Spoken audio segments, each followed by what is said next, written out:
spacecraft and the gun and the whole production design of the entire show, without whose concepts and brilliance and genius, none of this would be happening today. And if I could remember his name. Hey, I didn't get my shot. Oh, I'm sorry. How about a big hand for Chuck Davis?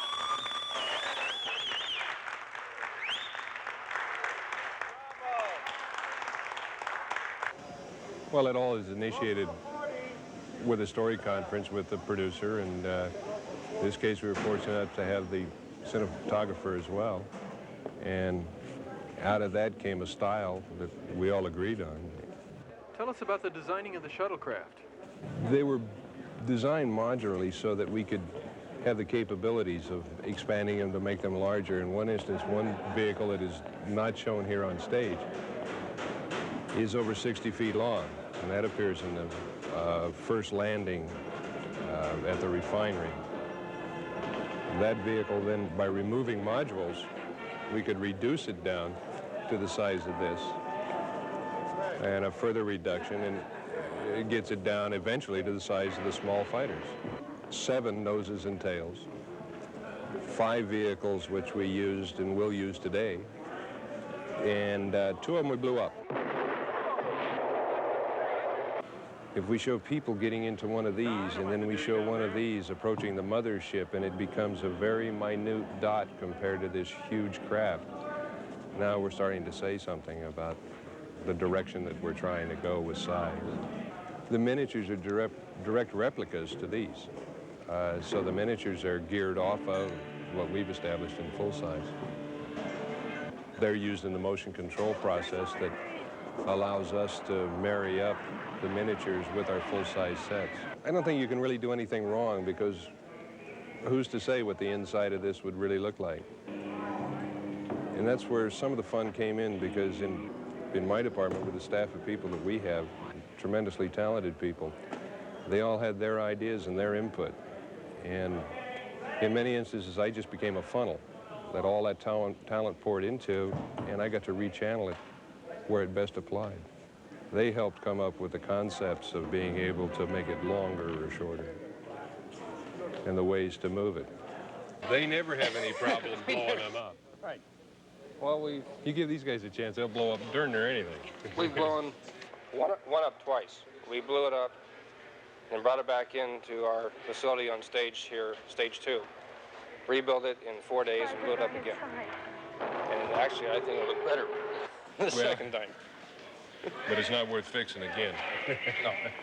It's a fun project to put together. Enormously fun. We were higher than this, Bobby, weren't we? Yes, we were. Because I was up a couple of rungs, and the lens was right over my head. Okay, Richard, Jenny, on the ship, please. Where's that white line we had? The chalk mark has been picked up. No, that's not it. Oh, right there it is. No, it was right. Okay, that should be the mark. No, that's right. Right around in here. That's the mark right there. Where, here? No, over to your right, left. Sorry. Back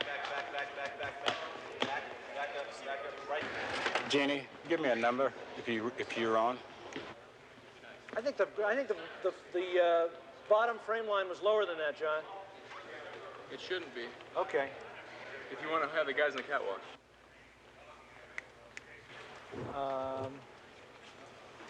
Yeah, that's what we had.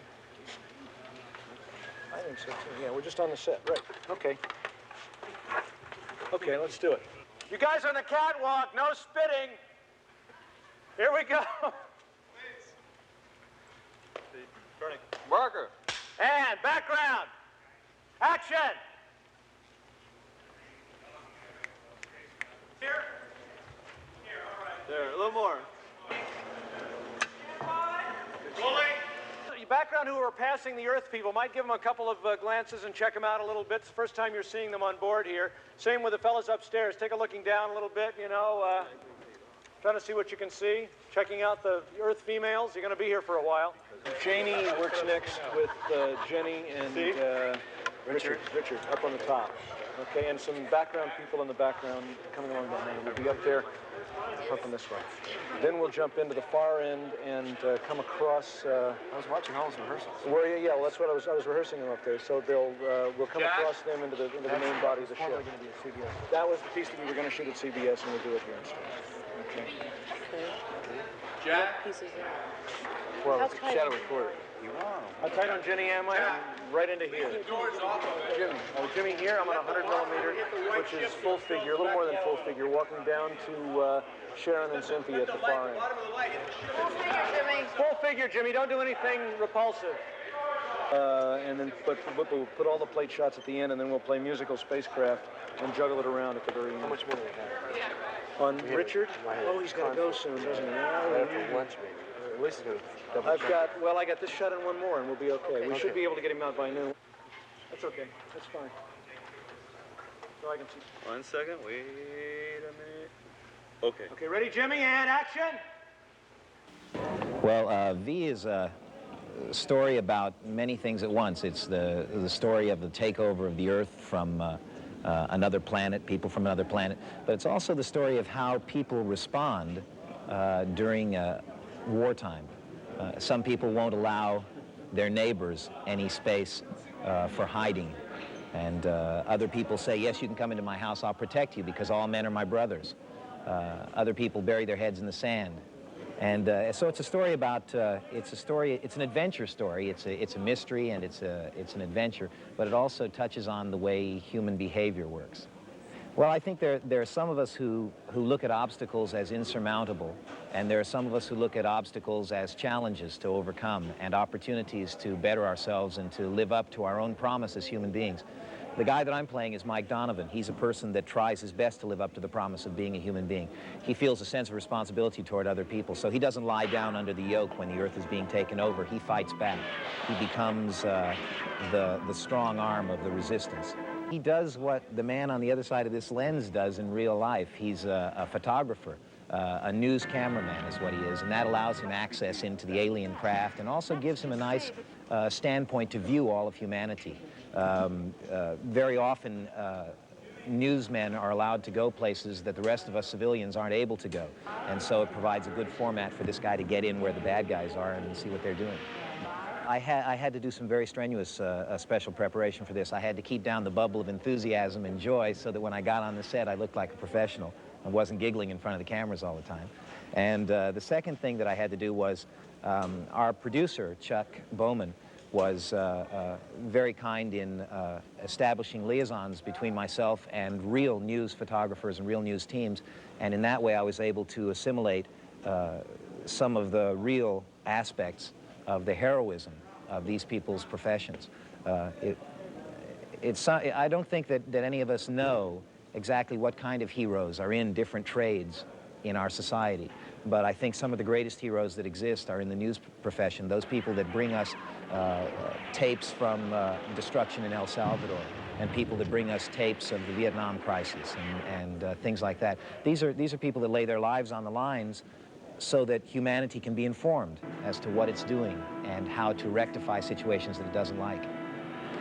It's a nice thing being an actor because when you portray a fellow that has such strong characteristics as Donovan does in V, they begin to rub off on me, Mark Singer. And so I begin to have some of those same traits and learn from this show. And hopefully the good qualities of our heroes in this production of V will also have a positive effect on the audience that watches us. V presents a very wonderful opportunity for an actor because we're limited as actors only by the scope of our imagination, which means that as far as we can imagine the universe is as far as we can go with our imaginations. So in V, sometimes we're working with actual people, and sometimes we're working with optical effects. And when we're working with optical effects on V, it allows the actor the opportunity to let his imagination run rampant. And basically all I can tell you is that when it comes to dealing with special effects, you're looking at a spaceship that isn't in fact there. If you've been given a description of what is there, the excitement of what the audience is going to see generally fills that imaginative gap for you.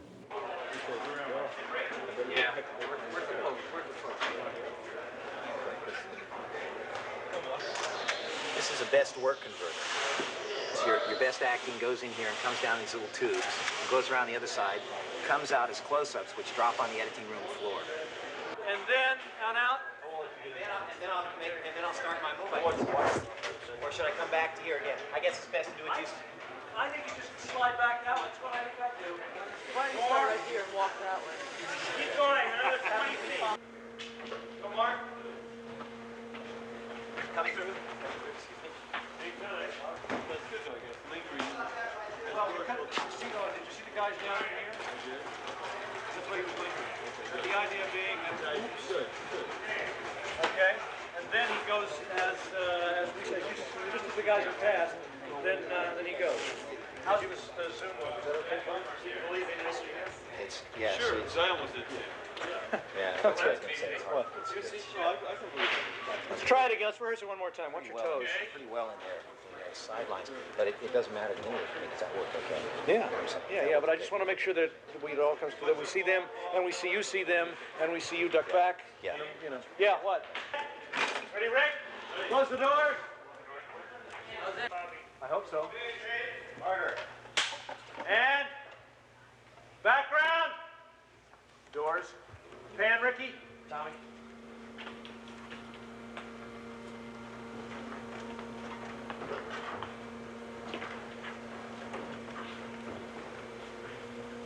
Unit 14, stand by for venting operation.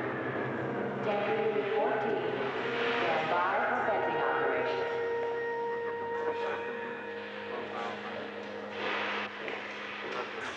Action, Mark. Now that they're starting to take the chemical out, take the shot and inch, like you said, inch back to get a better angle. Okay. Yes, and feel the wind.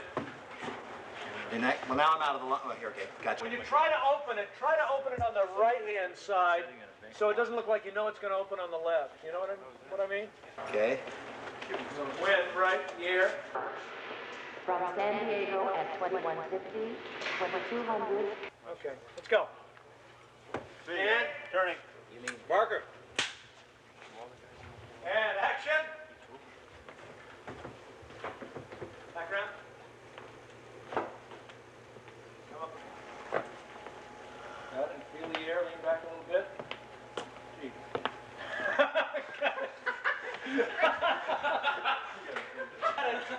Print that. Let's do one more. Who sent that background person through? What a drag it is to bring this stuff all the way up here to dump it out in the atmosphere. What a waste of time bringing all these chemicals up here and dumping them out.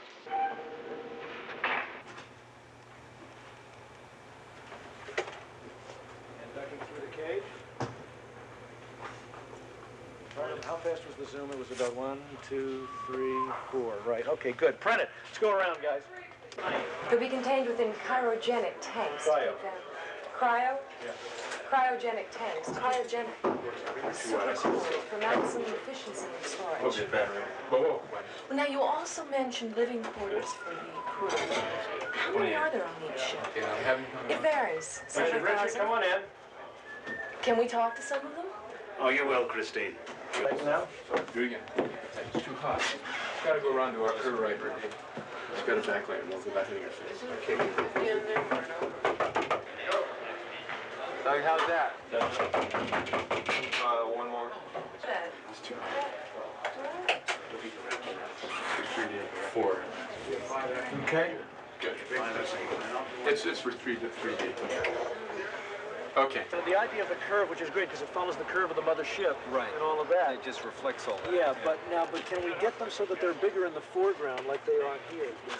So that when, if he comes in then, and it's dark, and we all we see is this intestine-like thing around him, we don't know what it is, and we light it with so that it's damp and shiny and scary.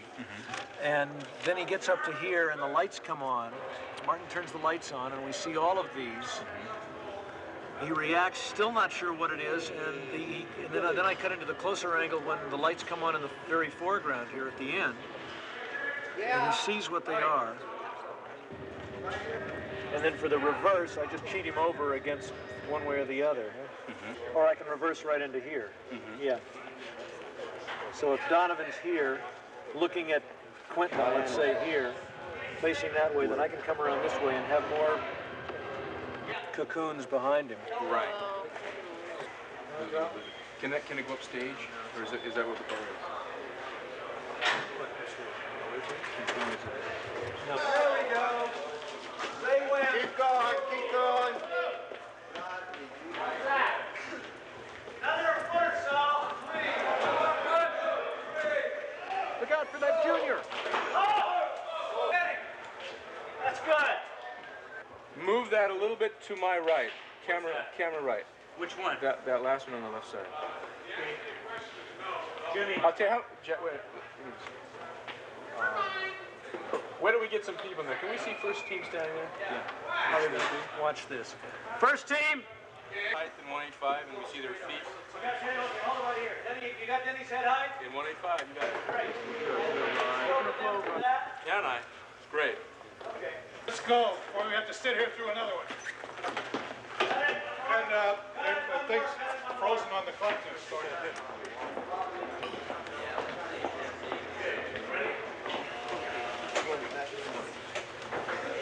I love it when you wiggle it back and forth, David. Yes. Very good.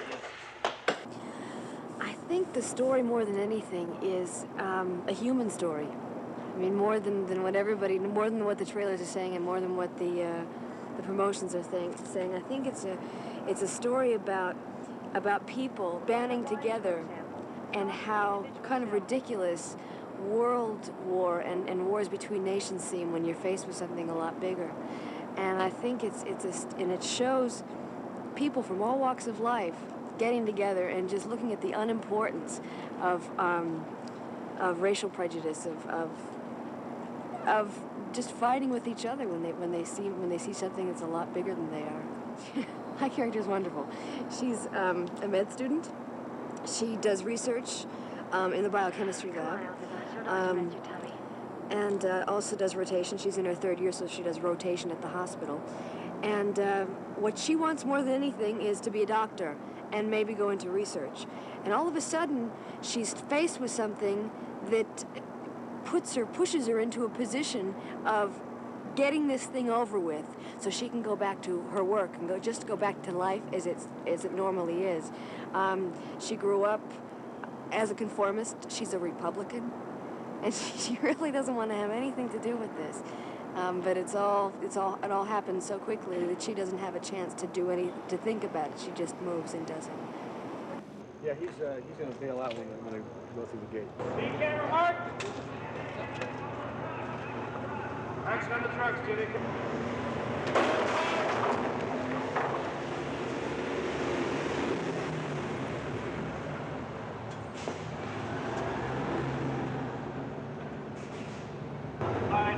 Let's do one more.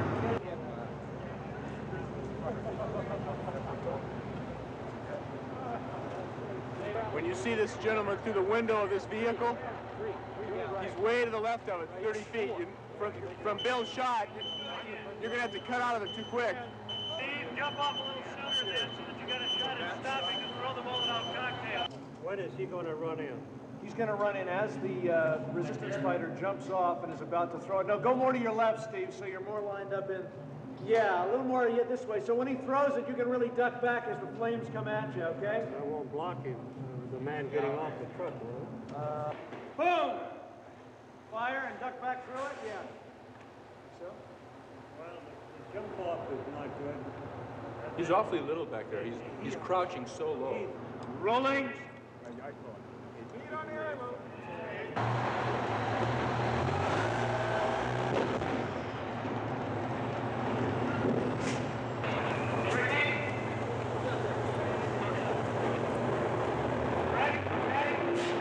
It's really kind of an ensemble thing. I mean, all of the characters start out as separate entities and separate units. The families start out as just separate family units. And they all intertwine during the film because their lives are kind of shoved together and pushed together. People from all different walks of life. And I think Julie is kind of a catalyst because she is the one that does things when nobody else will. They'll be sitting around a room and somebody says, well, somebody should do that. And everybody says, yeah, well, somebody should do it. And she just says, well, all right, I'll do it, you know. And she was probably the one that did that in high school and did it, you know, always did it.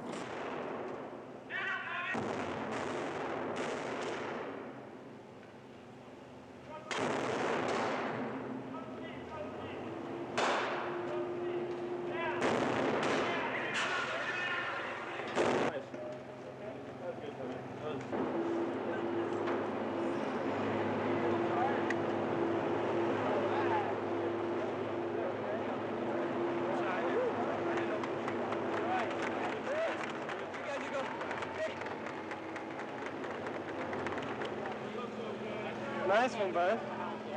No, I got out of breath, man. I was running. You guys okay? I couldn't talk.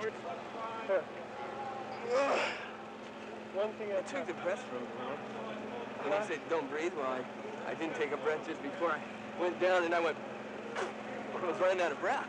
But good. Ricky, what is a 75? About a little more, about a full figure from there, right? 2 figures? That's okay. That's good. Let's get the lady coming off the truck with a Molotov cocktail, okay, and pan her over this way, and then come back and grab what we can through the fire here, so that it's real, you know, compressed. It killed me for the people getting out of the All right, well, Inky, we'll bring the fire down just a touch, okay? So that I've got it, but not blotting me out. Yeah, let's have it burning as she's running across there, so we don't have to bother with lighting it, and then we'll gun from the other side as she throws. Yeah. Now, Ken, girl's coming out of the truck with a Molotov cocktail, right? Right. Now, if she is over to the camera right of that truck, I will see her. Otherwise, the flames are going to kill her coming out. Okay. Well, we'll have her coming down out of the right side, and then we'll take her right across to the blue. All right. Watch this. Where does she go to? All right, the lady with the Molotov cocktail.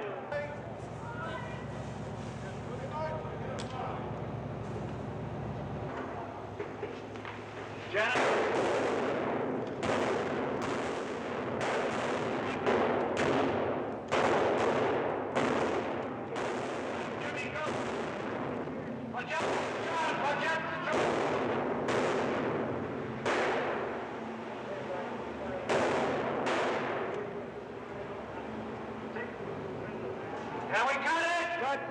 You know, you see a lot of other space stories, and it's all action-packed adventure, and very little, the actors have very little opportunity to do any good acting.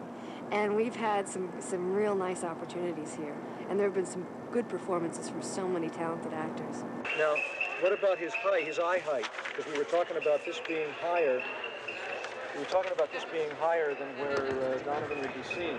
Is this still 8 feet perspective? We can drop it. So, well, no, I don't think we should drop it, so that because I think we ought to be higher than he is. But I'd like not to do 2 mats. No, we shouldn't do 2 mats. But we just ignore the fact that it's above his eye height. Exactly. We'll shoot that off of his reaction when he first comes in. Yeah. Which will overlap off of the stage studio center. Right. Him coming through the door, cut to this. Cut to this. Okay. Walk him out of that and walk him into this. Exactly. And we should take a beat here. Yeah. And let him turn back to us so we know who he is. Yeah, neat. Is that about? Yeah, I think it's good. Okay. It's good. Did you see the sweatshirts? Can you flash it? Hey, listen. That's all right. It's neat. We all get that, right? As a matter of fact, we do. Do we? No. Can I get everybody to listen up? Is everybody here? A lot of us have worked together before, but nobody on this crew has worked any harder than they've ever worked on this one, I'll tell you. And I wanted you all to have something to remember other than your overtime. And so you've gotten these together for everybody.